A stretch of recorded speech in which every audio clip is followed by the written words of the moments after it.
Olá pessoal, eu sou o professor Alexandre Lene e nós vamos agora dar continuidade ao nosso curso de algoritmos e estruturas de dados. Agora nós vamos trabalhar com as listas lineares. O que é uma lista linear? Bom, uma lista linear é um conjunto de n, e o n pode ser 0 ou mais, nós, elementos, por exemplo, x1, x2, x3, x4, x5, x6. E esses elementos guardam uma posição entre eles. Existe uma relação de ordem linear entre esses elementos. Então, nós temos ali o conjunto com 6 elementos. E agora eu vou colocar esse conjunto, vou transformá-lo numa lista linear. Então, eu tenho x1, x2, x3, até o x7 ali no caso, que é uma lista linear. Esse menor que eu coloquei aí é um critério qualquer que define essa relação de ordem entre eles. Eu até poderia ter outro critério ou critério nenhum, exceto aquele de que o x1 está na primeira posição, enquanto o x2 está na segunda, e assim sucessivamente. Então o que vale aqui é essa relação de ordem linear. Eu tenho que ter essa sequência de elementos. Então eu tenho que ter uma sequência de elementos para que eu tenha a lista linear. Então a lista linear é uma sequência de 0 ou mais itens. Cada uma dessas células aí, desses itens, contém dados, quando a gente fala de computação, contém dados, um tipo primitivo ou tipo composto. Isso não é relevante. O que é relevante é que nós temos lá o primeiro elemento, é o x1. Se eu falar no oitavo elemento, vai ser o x8. Então eles têm entre eles uma relação de ordem linear. Eu posso utilizar essa lista para armazenar, para que essa relação de ordem obedeça a algum critério. Por exemplo, ascendente, descendente. Mas não é obrigatório que exista um critério como esse para que exista a lista. Basta que os elementos ocupem posições definidas. Bom, qual o motivo da gente estudar lista linear na computação? É que a gente fala em alguns problemas que necessitam de armazenar essas listas internamente. Por exemplo, uma lista de estados. No futuro até acabo convertendo isso numa tabela, que não deixa de ser uma lista. Então, se essa lista linear agrupa informações de um conjunto de elementos que de alguma forma tem uma relação entre si, então eu preciso armazenar isso na memória do computador. Agora, eu preciso estudar isso para que eu tenha eficiência. Porque quando a gente pensa na lista linear abstrata, nós estamos falando de uma lista dinâmica. Ela cresce e diminui no decorrer do tempo. Então, se essa lista é dinâmica, como é que eu posso representar isso na memória? Se essa lista é de literais, qual é a melhor forma? Se essa lista é numérica e eu vou trabalhar com ela fazendo contas, será que existe uma maneira mais eficiente do que essa representação por uma estrutura estática? A gente não pode também confundir, cuidado com isso, a representação da lista linear abstrata, aqui no nosso mundo, com a representação física dela na memória do computador. Física entre aspas, claro. Com essa representação computacional, vamos dizer assim. Então, a representação computacional de uma lista linear, ela pode usar uma estrutura estática ou dinâmica. Eu posso representar a lista usando um vetor e posso representar a lista usando ponteiros dinamicamente. Agora, a lista, de um modo geral, ela é dinâmica. Eu incluo elementos na lista, excluo elementos da lista à vontade. Ainda que existam listas que já são pré-definidas. Em tese, se eu falar das listas dos estados brasileiros, estão lá os estados e vai ser sempre a mesma lista. Então, ela em tese é estática. Em tese, porque na prática ela pode ser alterada, posso criar um novo estado, vou lá e incluo nessa lista, não tem problema. Mas pode ser que existam listas que são estáticas. Mas de um modo geral, a própria natureza da lista nos diz que ela é dinâmica. Ela pode crescer e diminuir ao longo do tempo. Então eu tenho que estudar maneiras de representar essa lista na memória do computador usando o que eu tenho em mãos. E o que eu tenho em mãos? Eu tenho estruturas estáticas e dinâmicas e vou agora aprender, vou estudar quais são essas formas, de que maneira eu posso trabalhar, de que maneira eu posso resolver os problemas relativos às listas lineares. Por exemplo, eu preciso criar uma lista vazia. Não deixa de ser uma lista, só que ela não tem nenhum elemento. Como é que eu faço isso? Eu preciso, em muitos casos, determinar a quantidade de células. Eu preciso trabalhar, vamos falar sobre as mais frequentes, busca, inclusão e remoção. São as básicas e, vamos dizer, são as mais frequentes. Mas eu tenho ainda a alteração da lista, combinar duas listas, ordenar a lista, determinar quem é o primeiro, quem é o último elemento da lista. E eu tenho casos particulares. Se eu começo a criar restrições para essas listas, não é? Então eu crio casos particulares. Então uma lista linear, por exemplo, onde eu só posso incluir um elemento no início da lista, e quando eu for remover, sou obrigado a remover do início da lista, então eu tenho uma lista especial, uma lista com critério de acesso. Eu só acesso o primeiro elemento, e acessando apenas o primeiro elemento, eu só posso incluir e remover nesse primeiro elemento. Então eu tenho uma pilha. Olha, se eu incluo num lado e só excluo do outro, se quando alguém entra na estrutura, ele entra numa extremidade. Quando alguém sai da estrutura, só sai da outra, ou seja, eu só tenho acesso às duas extremidades, e uma só para incluir e a outra só para excluir, estou falando de uma fila. Se eu também só trabalho nas extremidades, mas tanto faz incluir ou excluir qualquer uma delas, então nós estamos falando de um deck. Então são listas, não deixam de ser listas, mas são casos particulares. Nesse módulo nós vamos estudar todas elas. Vamos lá? Ora, eu estava já dizendo para você que eu posso representar a lista por contiguidade ou por encadeamento. Usei outras palavras. Eu disse, eu posso usar uma representação estática e eu posso usar uma representação dinâmica. O estática aqui, nós estamos falando da representação, não da lista. Então eu posso usar um vetor, né, que onde as células de memória vão ser alocadas em sequência, uma ao lado da outra, contíguas. É isso que a gente fala por contiguidade, estou falando de vetor. Então eu crio, arranjo o vetor e nele eu armazeno a lista. A lista pode crescer dentro do arranjo, não tem problema nenhum. Eu tenho um arranjo de 1000 posições e a minha lista tem 100 elementos. Então eu vou botar esses 100 elementos dentro do arranjo. Mas eu estou limitado aos fatores do arranjo. Nós vamos ver daqui a pouco. Ou eu posso trabalhar por encadeamento.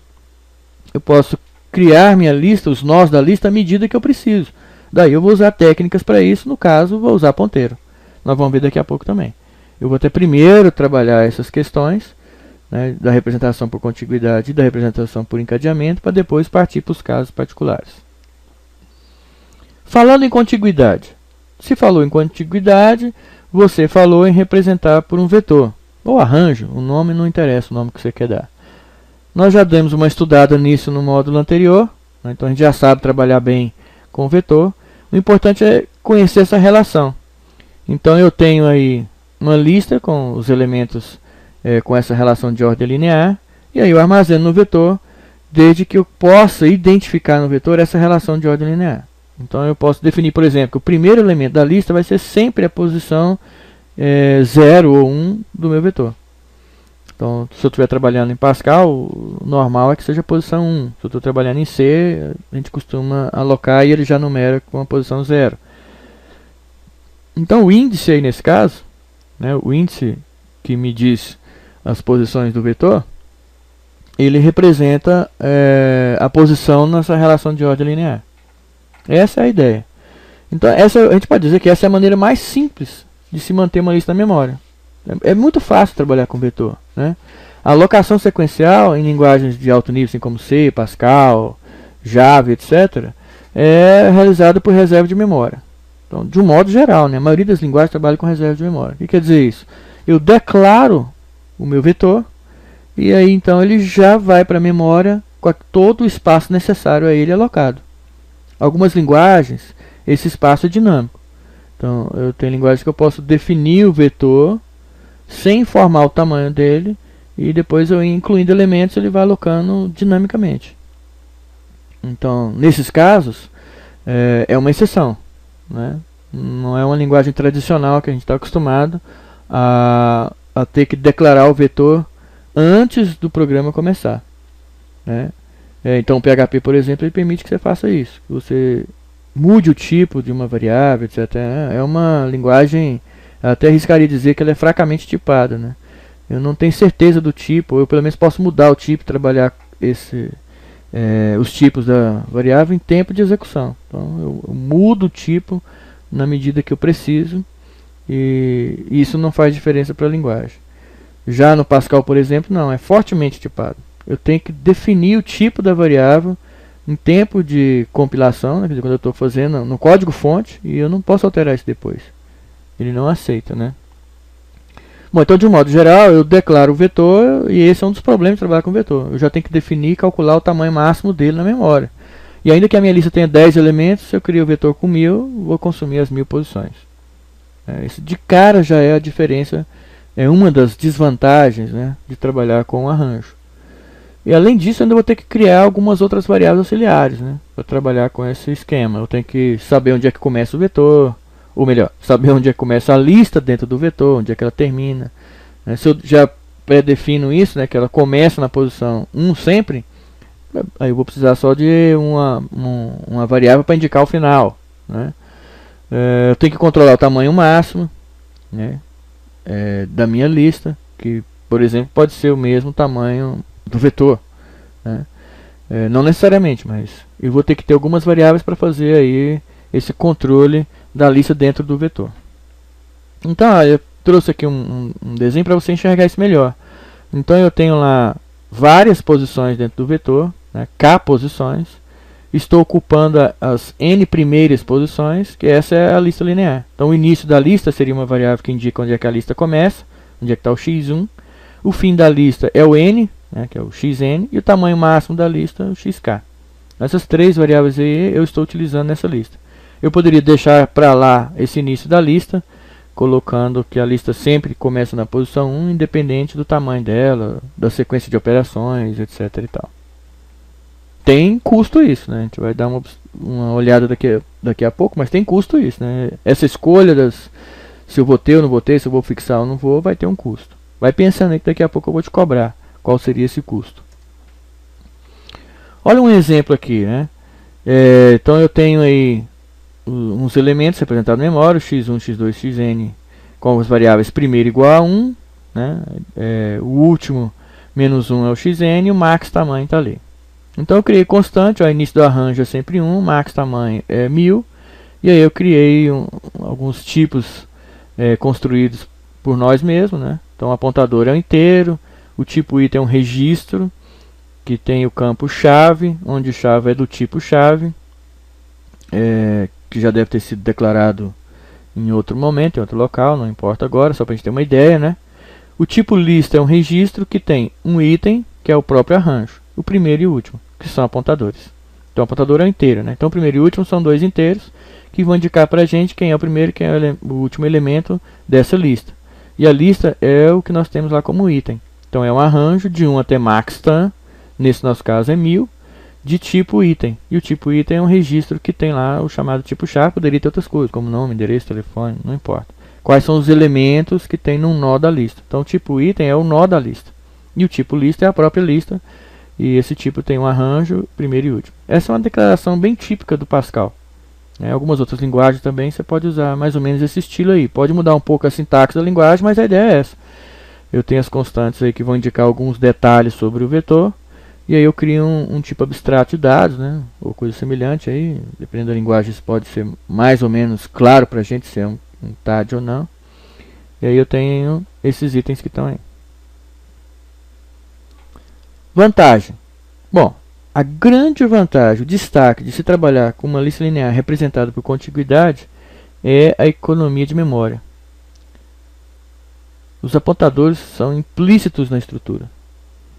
Bom, se você já sabe o tamanho do vetor, né, se você não precisa do restante da memória, esse sistema não precisa de você ficar criando apontadores para manipular a estrutura. Você só precisa daquelas três variáveis e um espaço para cada nó que você vai trabalhar. Só que você vai reservar esse espaço. Então, essa economia de memória pode, em princípio, parecer estranha. A gente fala assim, mas o vetor vai economizar a memória? O vetor ele vai definir a quantidade de memória que você utiliza e aí você não vai gastar memória extra para controlar a estrutura. Você já vai ter tudo definido dentro do vetor. A grande desvantagem é que quando você fala em inserir e retirar elementos da lista, você pode ter que trabalhar com deslocamento de posição no vetor. Isso tem um custo, um overhead gigantesco, dependendo do tamanho da sua lista. Então, se eu tenho uma lista no vetor, ela começa na posição número 1 e vai até a posição 100, e eu quero retirar o elemento número 50, eu tenho que pegar todos os elementos que estão depois dessa posição e trazê-los uma posição para trás. Então, eu não posso ter espaços vazios dentro do vetor. Então, assim, se eu fizer isso, Quer dizer, espaço vazio que eu falo é dentro da sequência da lista. Então, se a lista ocupa um espaço dentro desse vetor, esse espaço que a lista ocupa tem que ser contíguo.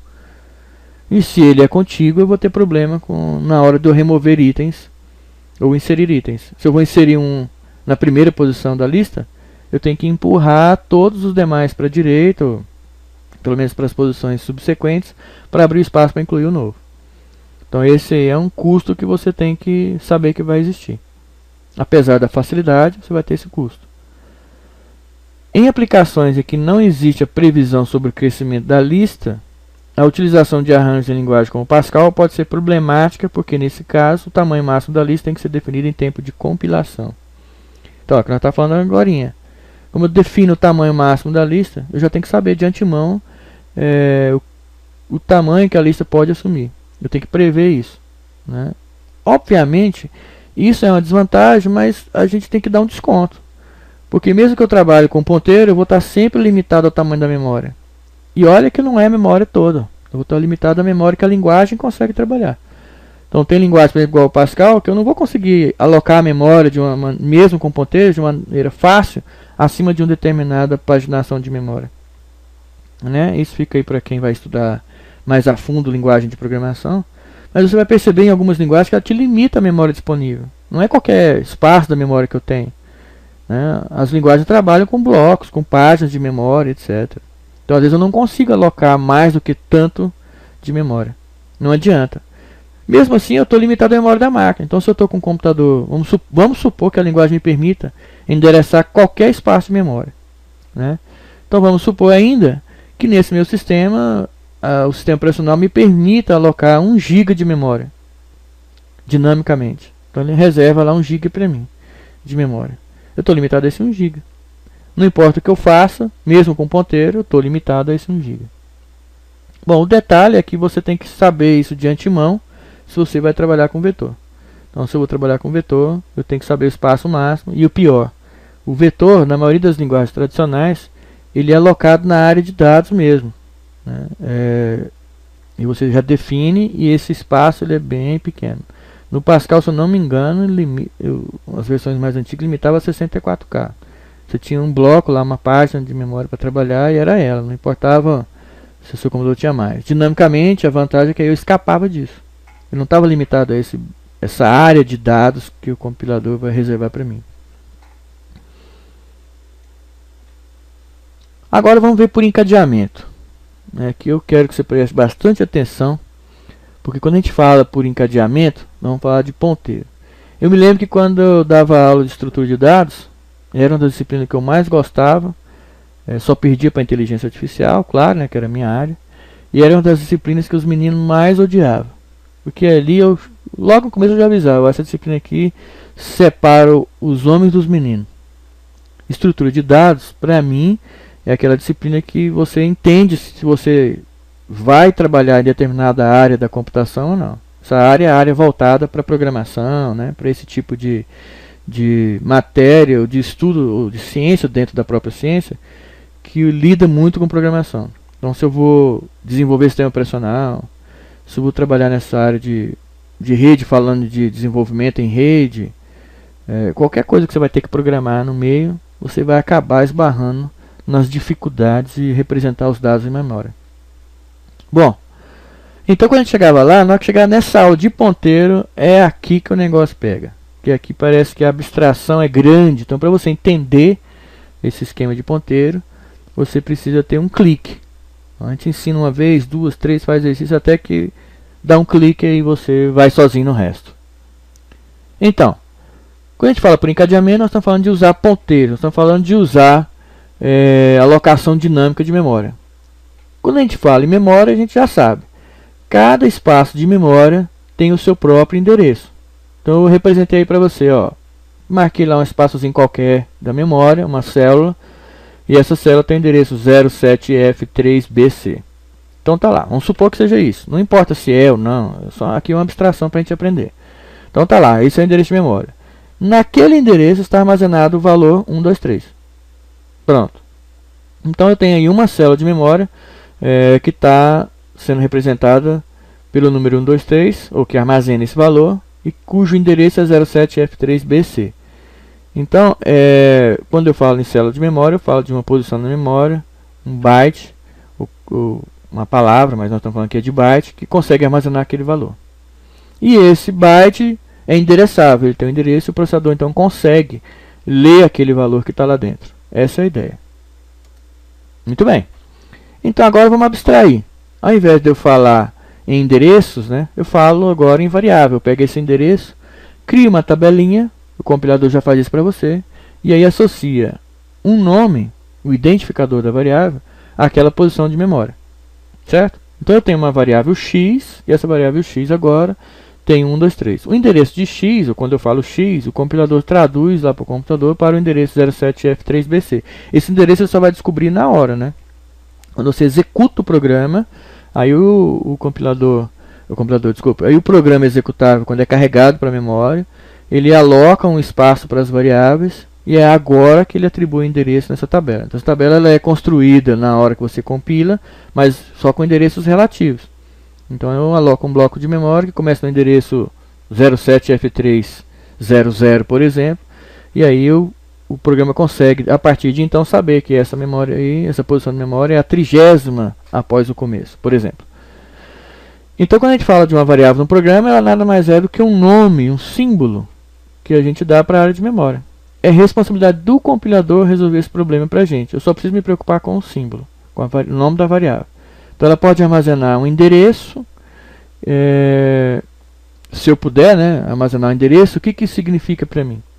Então eu posso ter uma variável x, onde ela, ao invés de armazenar o conteúdo que eu desejo, por exemplo, o nome de uma pessoa, a idade, ela armazena um número que representa outro endereço de memória. Então aí eu já sei, se eu disser isso para o compilador e ele souber tratar isso, então eu consigo armazenar endereços de outros locais de memória.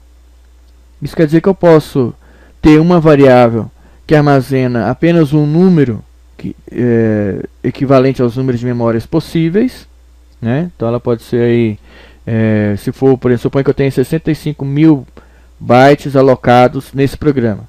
Então eu posso ter uma variável do tipo inteiro que vai de 0 a 65.000. Eu consigo representar todas as memórias ou todos os bytes disponíveis para o programa dentro dessa variável do tipo inteiro.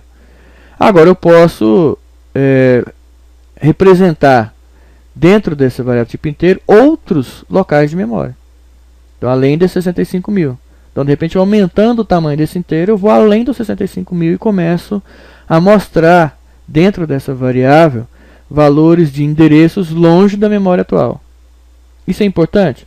Ora, isso permite que eu utilize mais memória do que esses 65.000 disponíveis até agora. Eu posso apontar, por exemplo, eu posso armazenar o valor 67.000. E aí, ao invés de eu acessar diretamente o dado que eu quero, nessa variável, eu indico onde o dado está. Por exemplo, na posição 67.000. E quando for necessário, o compilador se encarrega, né, o programa executável, depois de compilado, se encarrega de buscar esse dado lá para mim.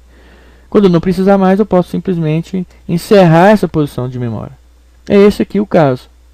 Então, eu armazeno aqui na variável x o valor 08CAF2. Esse valor 08CAF2, suponha, é essa região aqui da memória, de 4 bytes. Né? Então, eu consigo aqui dizer que esses 4 bytes pertencem a uma região de memória que eu estou utilizando por referência. Eu não estou indo lá diretamente.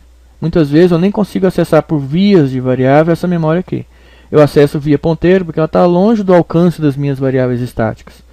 Então eu tenho aqui a variável x, que está na posição 07F3BC, que é essa.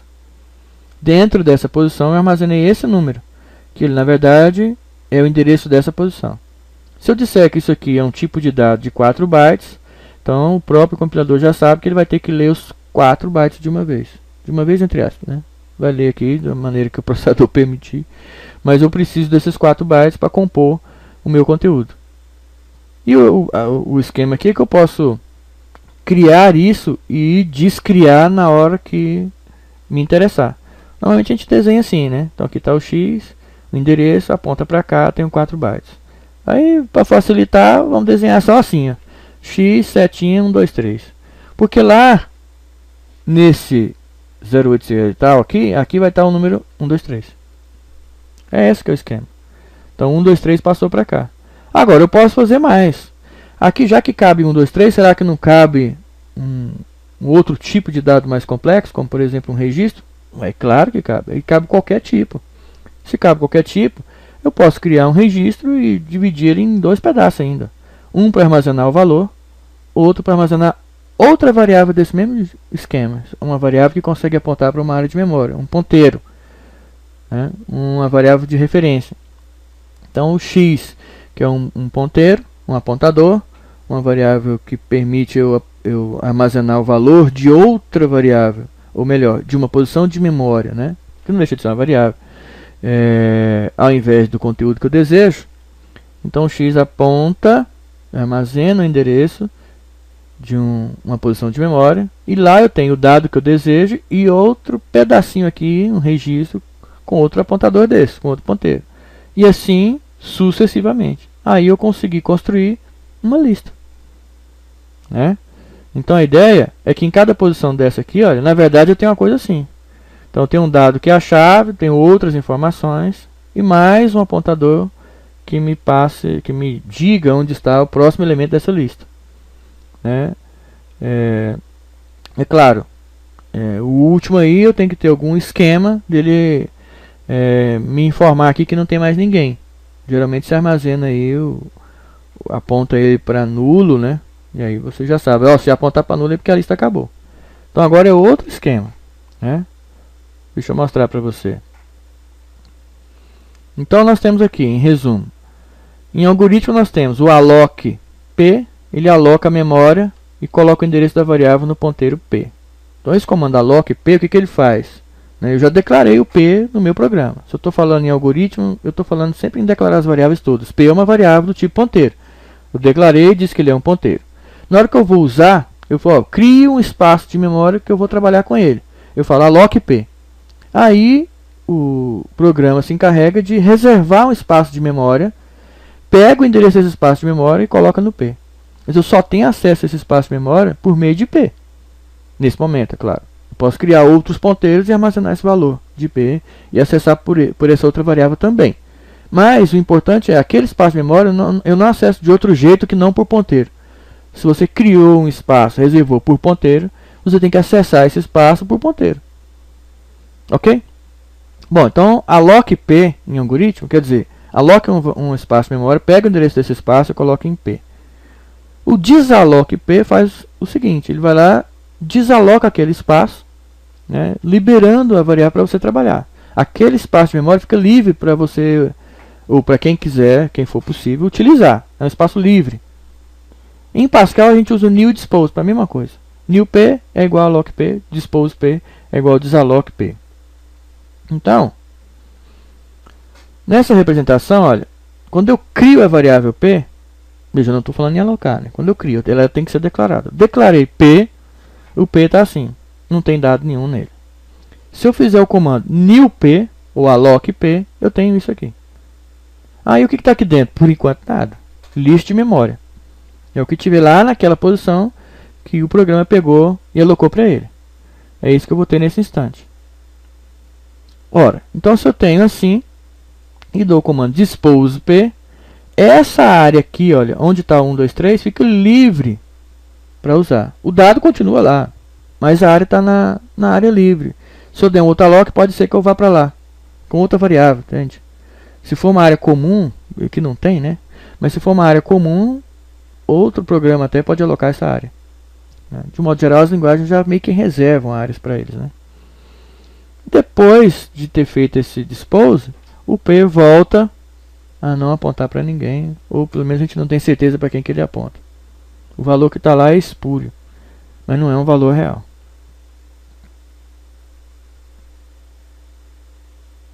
Então essa é a representação por encadeamento, né?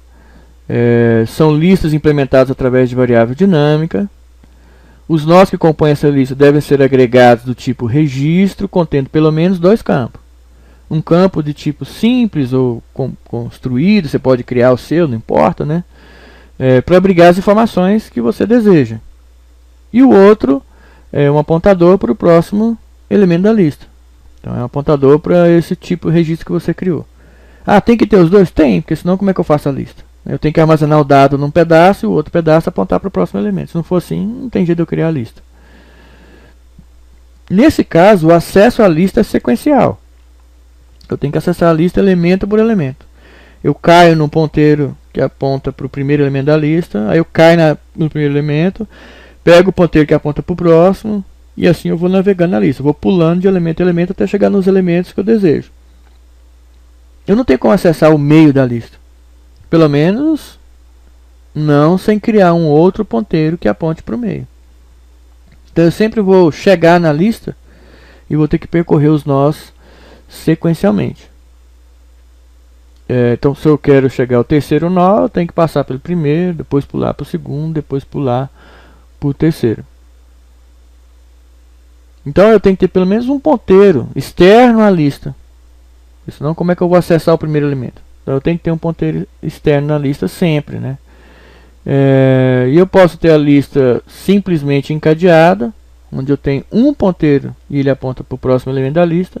Ou eu posso aproveitar aqui e botar dois ponteiros, um que aponta para o próximo e um que aponta para o anterior. E aí eu tenho a lista duplamente encadeada. Ok? Vamos fazer uma pausa aqui rápida e a gente volta daqui a pouco.